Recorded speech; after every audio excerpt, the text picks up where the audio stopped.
It's Tuesday. I'm Janelle Slade. Well, it's a great day to take in at least part of Yellowstone National Park. The two gates in Wyoming are open again today for the second day this season. MTN's Jay Cohn and chief photographer Paul Humphrey lined up with the tourists yesterday to take us into the park. Where else are you likely to meet someone from Wuhan, China? I'm Zheng Wu. I'm actually from Wuhan, China. Sorry about the virus, folks. Yellowstone Park, of course. Monday morning at 10 o'clock, a steady stream of cars, pickups, and campers started the trek from Yellowstone's east entrance to the park's southern loop. Yellowstone, the very first national park, also among the first in the national park system to welcome visitors back following the coronavirus shutdown. For those making the trip to the east entrance here outside of Cody, today visiting Yellowstone is pretty much a day trip. You can take the southern loop, eventually making it to Old Faithful and Canyon, but the only way out of Yellowstone from here is to turn around and go back through the east entrance or to head south towards Jackson Hole. Yes, even in the midst of a pandemic, the lure of Yellowstone shines through, bringing people from across the nation and the world to see one of America's greatest treasures. For Zhen Wu, a chance to throw his very first snowball. For Jennifer and Ellie Wilson from nearby Powell, a chance to renew their acquaintance with one of their favorite places. We try and come once a year, but it's sometimes so frustrating with all the people that this is really nice. Caleb from Kansas, like others today, getting to see Yellowstone for the very first time. And what a better way to forget the COVID-19 headlines, but to soak up Mother Nature at her best. Not bad up here, yeah, it's pretty decent. I was a little surprised because of the snow on the peaks, but it's surprisingly quite beautiful out here, yeah. Beautiful here. Yeah, I mean, we heard it was opening up. We couldn't pass up the opportunity, you know. I still have schoolwork right now, but you know what? You can't pass this up right now. It's the best time to go. If you're coming to Yellowstone, be prepared. Right now, only the two Wyoming entrances are open. No hotels, no restaurants. Face coverings are advised for the park's high visitation areas, and there is a limit to the number of people allowed into visitor centers. Public restrooms can also be hard to find, but most are open and complete with hand sanitizers. It's only half open, but even Yellowstone at 50% is well worth the trip. Jay Cohn reporting for MTN News in Yellowstone National Park. All right, thanks so much to Jay and Paul. Now, with more people heading out comes more outdoor dangers. In Sweetgrass County, a person who fell into the water near Natural Bridge Falls over the weekend is now presumed dead. Crews began searching for that individual on Sunday and looked until last night, but so far have not recovered a body. Search efforts will continue with less resources through the coming weeks. The name of the victim has not been released. And here's a reminder for all Montana as spring waters rise across the state. Lewis and Clark County officials already urging neighbors to prepare for flooding, especially during the pandemic. Public health leaders say always avoid contact with flood water when possible. That's because it can contain pathogens and be contaminated with sewage and wastewater. Public health says COVID-19 has been detected in wastewater in other areas of the country. Though experts don't know if the virus is transmitted through contaminated wastewater, they say avoid contact and wash your hands after exposure. And speaking of the spring rains and those rising floodwaters, Ed McIntosh joins us now with a lot of rain in western Montana. Yeah, that's right, especially over the last 48 hours, Janelle. As you can take a look, these are the areas where Doppler radar has been picking it up, and you can see this big swath from the western portion of the state all the way into north central Montana. And last evening, that even turned into some stronger storms between Great Falls and Lewistown, some strong winds. Stanford, almost 3/4 inch hail being reported there.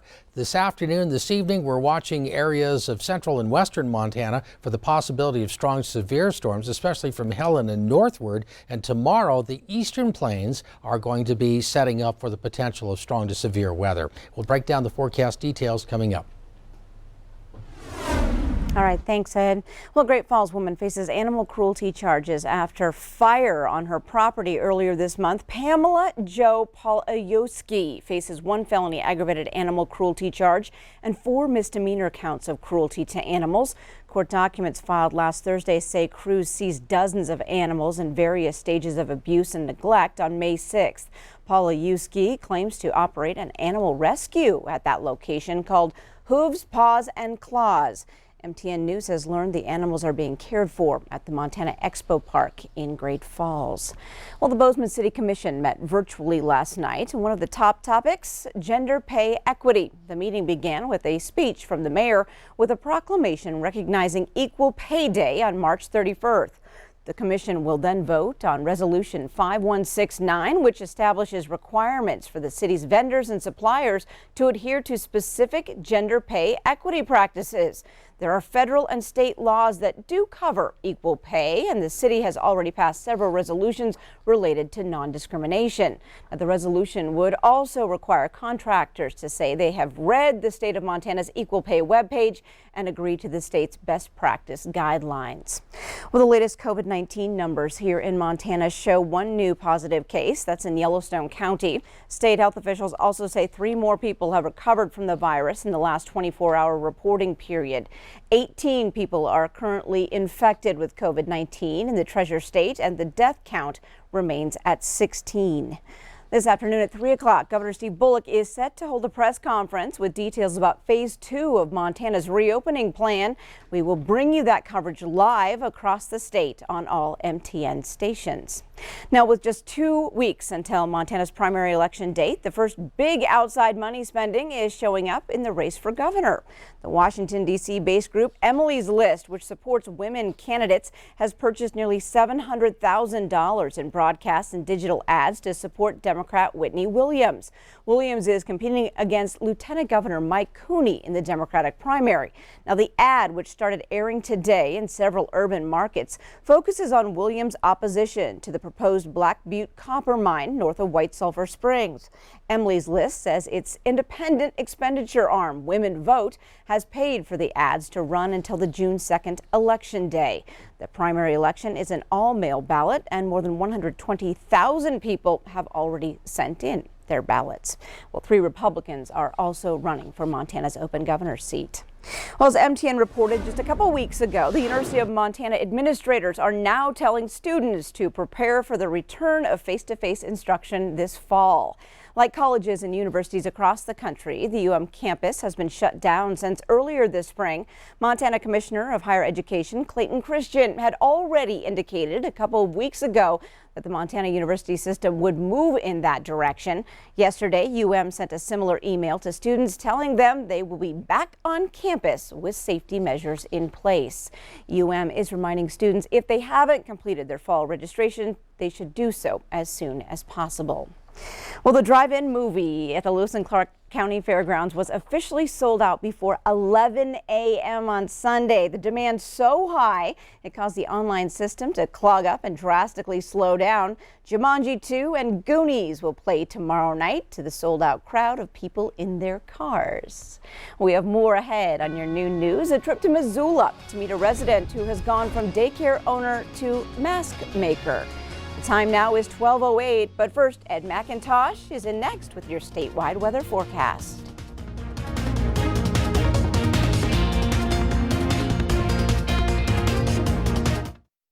Now, here's your Storm Tracker weather forecast with meteorologist Ed McIntosh. Welcome back to the noon news. Want to thank Sharon for sharing this picture from around Harleton, right in the central portion of the state.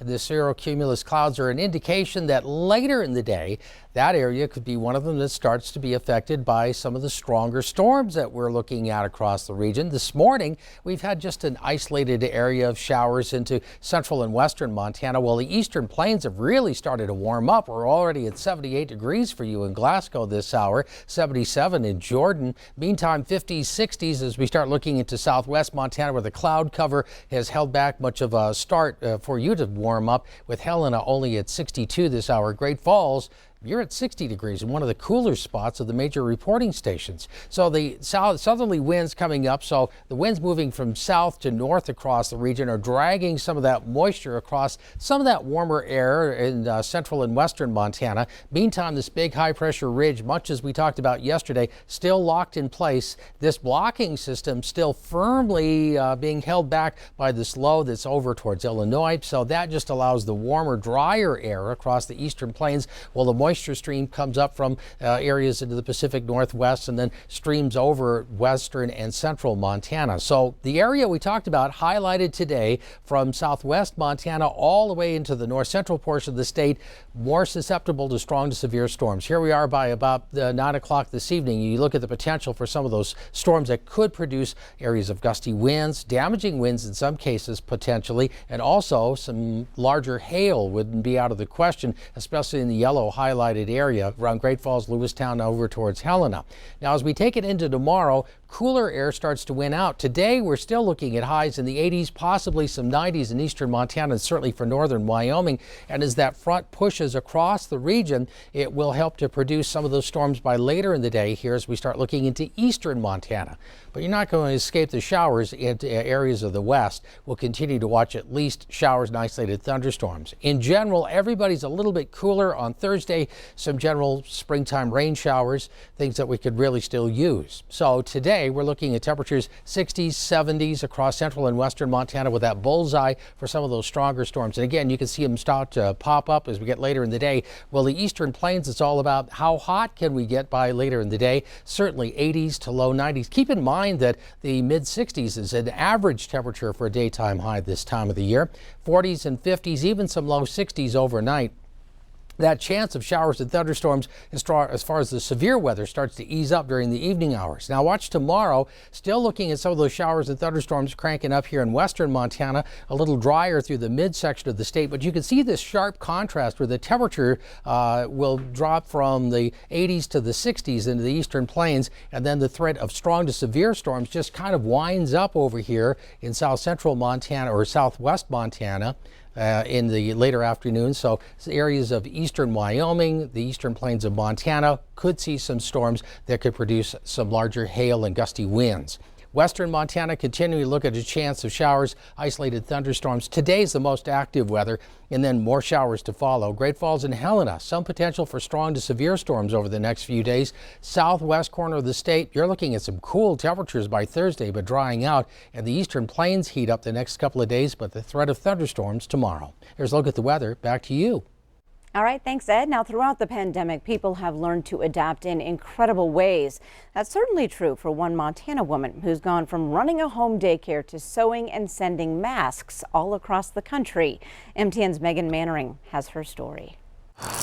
Normally, Vita Anderson runs a daycare out of her home in East Missoula. But is anything really normal nowadays? We closed our daycare and kept our fingers crossed that we would be able to stay afloat until we could reopen. When Governor Bullock shut down the schools in March due to COVID, Vita and her husband knew they would probably need to put a halt to the daycare operation until at least June and find another way to make ends meet in the meantime. With years of sewing experience and a demand across the country for protective masks like these, Vita knew what she needed to do. 20 days straight of sewing 14 hours a day, no joke. At the start, Vita was coordinating mask making and donations for a Facebook group called Crafters Against COVID-19. But once the CDC changed its recommendation for masks to be worn by everyone in public, she started selling them through her online crafting shop. And then it just kind of took off.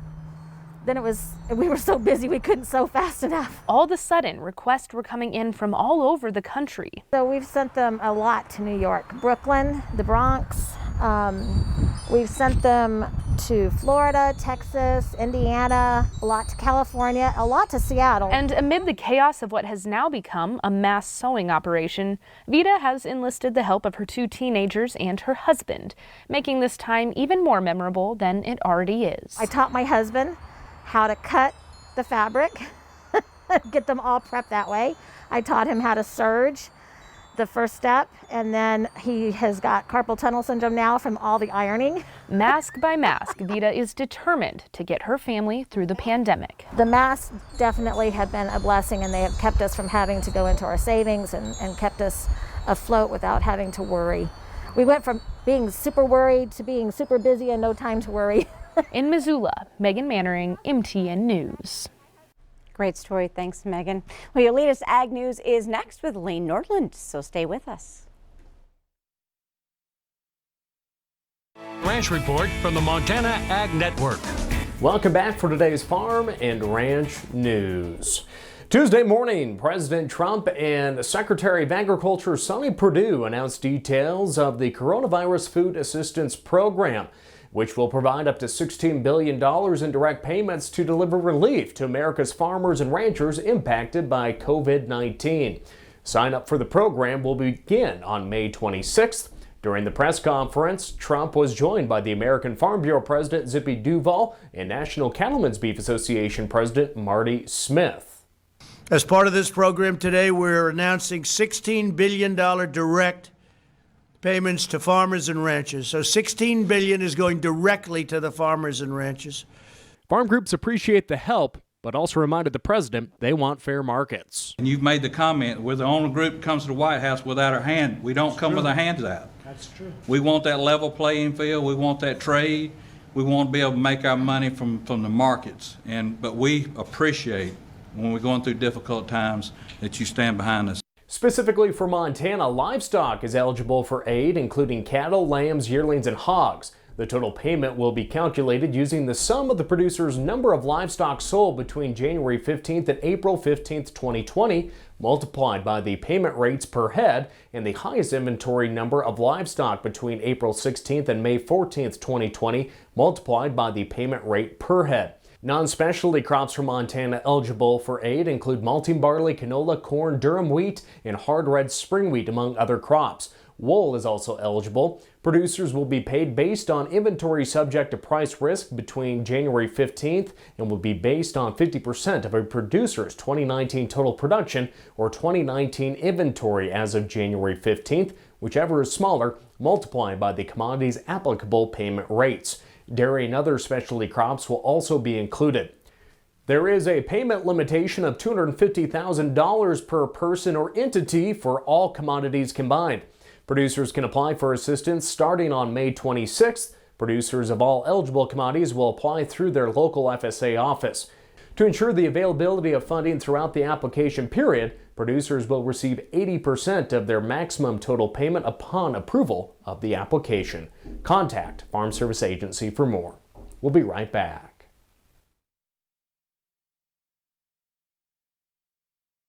Press conference Tuesday morning at the White House with agriculture leaders. President Trump took a firm stand on beef that's imported into the U.S.